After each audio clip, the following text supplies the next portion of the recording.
صباح الفل. القرص الفلاحي طرية وجميلة جدا وفي نفس الوقت هشة ومقرمشة. القرص ام سمسم بنحبها كلها جنب كوباية شاي كده او على الفطار، او ممكن كمان وجبة خفيفة بين وجبات. هنشوفها النهاردة ازاي اعملها باسهل طريقة وتفضل طرية معايا، وازاي كمان احفظها واشيلها في الفريزر وترقد معايا فترة طويلة جدا. بسم الله الرحمن الرحيم. هجيب عندي كده حوالي 3 كيلو دقيق. ال3 كيلو دقيق دول انا بحتاج لهم للقرص 1 كيلو سمن زايب، ولو عندي قشطة كمان ببقى مخزناها في الفريزر بستخدمها معايا. هجيب الدقيق واحط عليه السمسم. 3 كيلو دقيق هحط لهم ربع كيلو سمسم. لو انت عايز تستخدم السمسم اقل اوكي، ده اختياري برضه. واخلط السمسم مع الدقيق هو جاف بالشكل ده. عندي بقى كيلو لبن دافي، اضيف عليه 3 معالق كبار خميرة فورية، واضيف عليه كيلو الا ربع سكر. لكل كيلو دقيق بضيف ربع كيلو سكر. لو انت بتحبيها محلية او بتزودي، لو انت بتحبيها سكرها خفيف زي ما يعجبك، ده بتكون النسبة الكافية. اقلب السكر كويس جدا مع الخميرة واسيبه على جنب لحد السكر ما يدوب والخميرة تبدأ عندي تتفاعل. عندي هنا كوباية قشطة من وش اللبن، قشطة طبيعي انا بضيفها على القرص. لو انت ما عندكيش خلاص مفيش اي مشاكل. لو عندك كمية كبيرة انت ممكن تعملي بيها القرص من غير سمنة وتكتفي بس بالقشطة، بتخلي القرص طعمها جميل جدا ونكهتها حلوة قوي. هنا ضفت كوباية القشطة على الدقيق، وبعدين هجيب السمنة سايحة. عندي كيلو سمنة سايحة وهضيفه وهو سخن جدا جدا على الدقيق، وابدأ اقلبه كده بحيث ان كل ذرة من الدقيق يكون فيها سمنة. المرحلة دي بتاخد حوالي 10 دقايق 15 دقيقة على ايدك كده، تفضلي تدعكي السمنة مع الدقيق عشان يديكي افضل نتيجة. في الاول والسمنة سخنة استخدمي معلقة، فعندي معلقة كبيرة كده ببدأ احرك بيها الدقيق مع سمنة لحد ما يهدى السمنة عندي، وبعد كده انزل بايديا الاتنين وافضل ارص فيها بالشكل ده.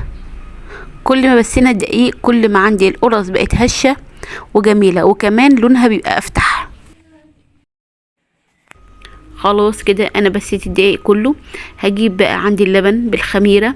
خلاص شايفين ما شاء الله الخميرة اتفعلت ازاي. هبدأ انزلها على العجين ده واحدة واحدة، وابدأ اقلب وابس كويس. السكر عندي هنا ما دابش قوي لان هو كان سكر حرش، فدي مش مشكلة خالص، كده كده هو هيدوب في العجينة. اكمل عجن بالشكل ده لحد ما اللبن كله يتشرب في العجينة بتاعتي. لو انا حسيت ان العجينة جافة شوية ممكن تضيفي نص كوباية مية، او لو انت حباها بالشكل ده تمام. انا عندي 3 كيلو دقيق بالظبط استخدمت لهم كيلو لبن، وعندي السمك ده اللي انا بحبه للعجينة، فبتطلع القراص عندي هشة وجميلة جدا. وكده خلاص العجينة عندي بقت بالشكل الجميل ده. بسيبها تختمر الاول حوالي ساعة قبل ما ابدأ اقطعها. وشايفين ما شاء الله السمسم باين فيها ازاي. بعد ما العجينة ارتاحت ساعة هبدأ اشكلها عندي بالشكل ده.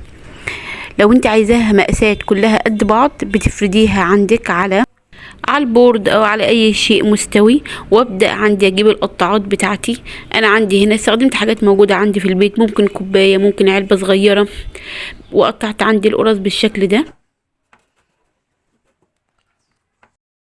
ابدا ارصها عندي على صينيه كبيره او ممكن طبليه بلدي زي اللي موجوده في بيوتنا، واغطيها بكياس بلاستيك واسيبها بقى تختمر. طبعا لو الجو حر بتاخد حوالي 5 ساعات 6 ساعات، انما لو شتاء لا ممكن عادي اعملها من بالليل والصبح كده الفجر اسويها، هتكون عندي جميله جدا وتبقى في نفس الوقت خدت خمر كويس قوي وهتطلع معانا هشه. ولو القرص ما اتخمرتش كويس بتبقى النتيجه مش مظبوطه. ادخلها الفرن بقى بعد ما تختمر على صاج الفرن عندي هنا، واسيبها تستوي. درجه حراره تكون متوسطه، ما ينفعش درجة الحرارة تبقى عالية قوي لانها بتبوظ القرص. وبعد ما تستوي اطلعها عندي اسيبها تتهوى على اي سطح كده. وشايفين ما شاء الله شكل القرص طلع عامله ازاي، شكلها جميل جدا ولونها حلو قوي ذهبي من فوق ومن تحت، وطعمها جميل وهش قوي. اذا عجبكم الفيديو ما تنسوش اللايك والشير والاشتراك في القناة. شايفين ما شاء الله نتيجة ممتازة وجميلة جدا وهشة، وممكن كمان نحتفظ بيها بعد ما تبرد في كيس في الفريزر ونطلعها وقت الاستخدام. وبألف هنا، وما تنسوش الاشتراك في القناة والإعجاب.